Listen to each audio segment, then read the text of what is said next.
It is month 9 of pregnancy. Docs, we're talking to you, but if you're a patient, this will also apply to you. These maneuvers are things that you can use. You can even show fellow chiropractors if you're not in our area and you're getting care elsewhere. It's a good thing to know what is going on, what works best, how doctors can be assessing the pelvis for tailbone pain. So typically we see this toward the end of pregnancy. Again, it's not exclusive to the end of pregnancy. We can see it early as well, but we tend to see it toward the end, and it is a bugger. It is a tough one because everything is so wobbly at this point.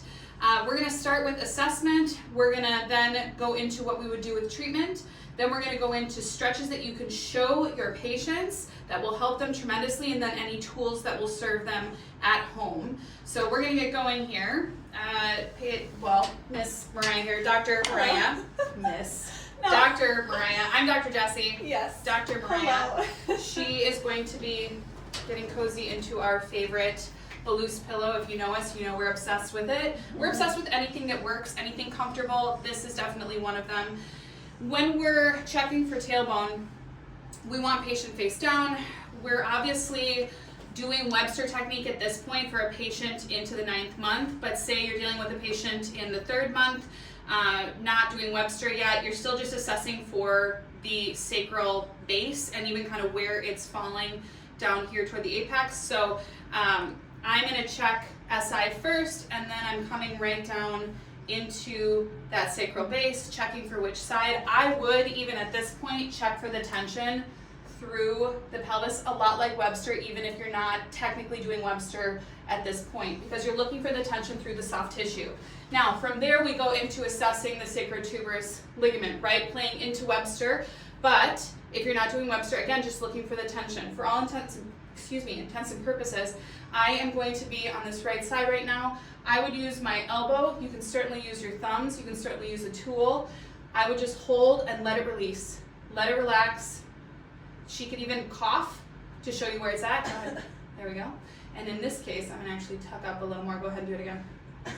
Beautiful. You want it where it sits kind of right under that ridge, because this goes from your sits bone to your tailbone. You kind of want that angle. Find the middle of it, tuck up into it, and just hold.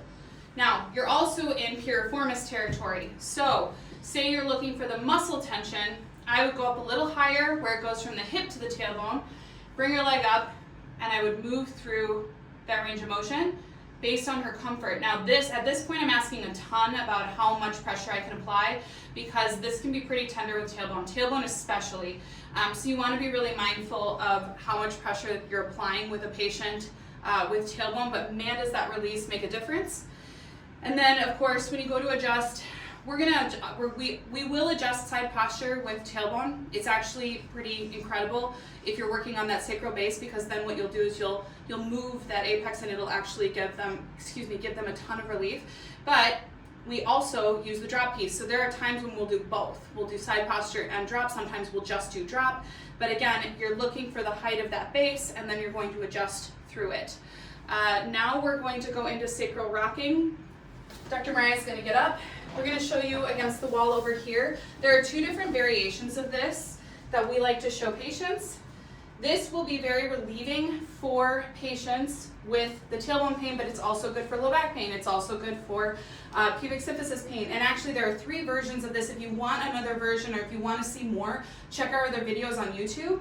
But for today, we're going to show you the standing, and then we're going to show you the one with the ball, or with the exercise ball. So what you do is you take your hand at the sacral base, you're going to push downward.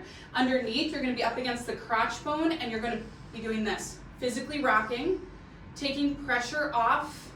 I think we need to move here. We're going to move here for just the sake of the video, but at least you can kind of see from the angle what I was going for. Dr. Mariah is going to lean against this part of the wall, and I just want you to see what I'm doing with my hand here. So I'm going to push downward, and I'm going to be on the crotch bone on the front, and I'm just going to lightly apply pressure downward. She can help, and she also doesn't have to help. Okay, so this is one of those things you can do it as a partnership, or she can just be passive and relax through. I would suggest making sure she's just relaxing through here as much as possible so that you can get a little more rotation through here. The other thing that we won't show today is you can do this on a toilet. It's a really great place to transition and to do some sacral rocking. Again, watch another video if you want to see that. We're going to go to the ball. But here in our clinic, we also have a massage chair, and that is a beautiful place to do that for our women, if not the ball or the wall. Wouldn't it be nice if everybody had a massage Yeah. chair at home? It'd be so nice. So here you'll be able to see a little more as far, well, I'll come around this side. So ball is awesome. You know how we feel about the ball. We use it for just about every condition. You'd have your hand here, you'd have your hand on the front, and she just gets to move with you or not, based on what feels good for her. But this is really great for taking pressure off of that tailbone. Now we're going to go into the kneeling internal rotation.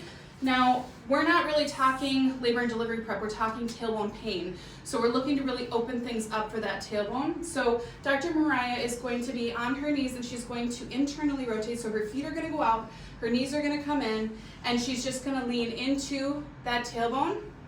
And she's going to come up. Do you mind moving forward just a smidge? Absolutely. Sweet, thank you. Can you see? I'm hoping you guys can see her legs. So they're out, her knees are in. So if I'm to show you like this, and she's going to lean and dip into them with support. She can also do it with a ball, which is lovely.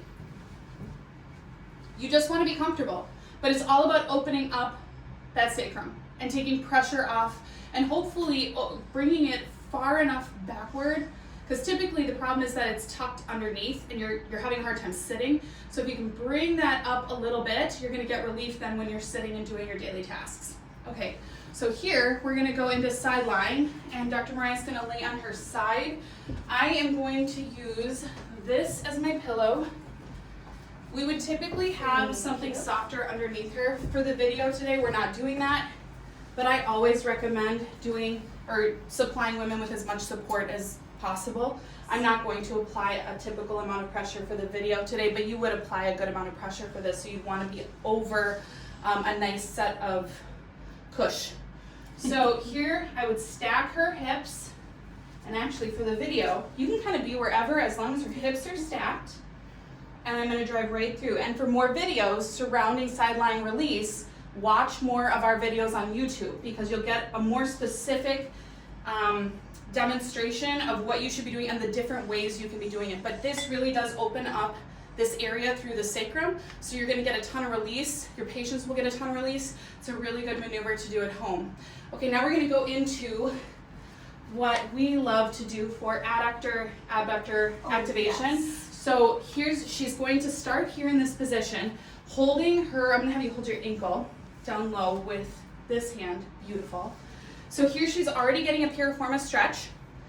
Then what she's going to do is activate her adductors. Now, if this is too painful because she's also dealing with pubic symphysis pain, don't push through it. But if not, it's a great activator to then help with tailbone pain, because you want to get both sides. So here she's just coming up an inch. Then what she would do is bring this leg out. Usually patients, so I'm going to just keep you straight, Yes. they're going to be more comfortable like this. What she can do is split and also get more activation through there. She's super strong and doesn't have a ton of pain. Being a chiropractor herself, knowing what to do for her body. But if that's too painful or she's getting pain through the pubic symphysis, then you have them stack them one on top of the other. But this kind of activation is tremendous. And then we're going to go into what we call the Z-sit. Now, this tends to be one of the best ways for patients to sit when they have tailbone pain. Crisscross applesauce is pretty uncomfortable when they have tailbone pain. Sitting flat or just in a chair, pretty uncomfortable when they have tailbone pain. This tends to be one of the few things that they can do to sit. And then from here, you can activate. So she's going to actually come up, putting her hands on her knees. You don't have to. Yeah, actually, that's perfect. However she feels most comfortable. And so she's activating through the glutes, she's activating through those abductors, she's actually activating through the adductors. She's using all the stuff we want to use for tailbone pain, and it's going to only help with the mobility and hopefully transitioning or moving that tailbone a little bit to get relief later. And then we're going to go back to the ball. You know we love our ball. And Dr. Mariah is going to sit here and mobilize front, back, side to side, figure eights, anything that's going to really release through that tailbone. She can hold even for parts that are tighter than the other, right? So she can really hold and then move through the other side and really get a lot of length, which is huge. So this is tremendous for tailbone pain, and typically because of the way they're able to rock forward, they're not putting a ton of pressure on the actual tailbone. Okay, now she's going to be on the chair to release her sacrotuberous / piriformis, and that is to also release through that tailbone. So she'll demonstrate.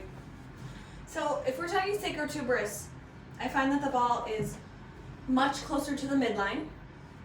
Your patient will sit upright, and truly asking them to either cough, right, or take, all they need to do is just take their time and take a deep breath in, diaphragmatic breathing. And as they inhale, breathe into their abdomen, their diaphragm, they should feel that downward pressure through the pelvic floor, through the sacrotuberous ligament, right onto the ball. So one side at a time here. And then piriformis, we're just gonna sneak that ball outward and honestly even back just a tiny bit, right? Piriformis as we know it. And there's a couple different ways to approach this.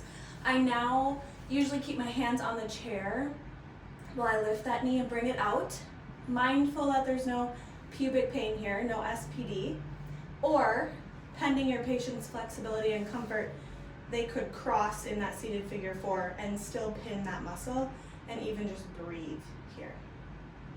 Beautiful. I actually love your insight. This is why it's so fun having Dr. Mariah pregnant this time around when we're running through these exercises, because she has a different feel for what our patients are feeling every day. And of course, we're listening to our patients every day, but it sure is nice having your doctor brain with your patient brain. It's lovely.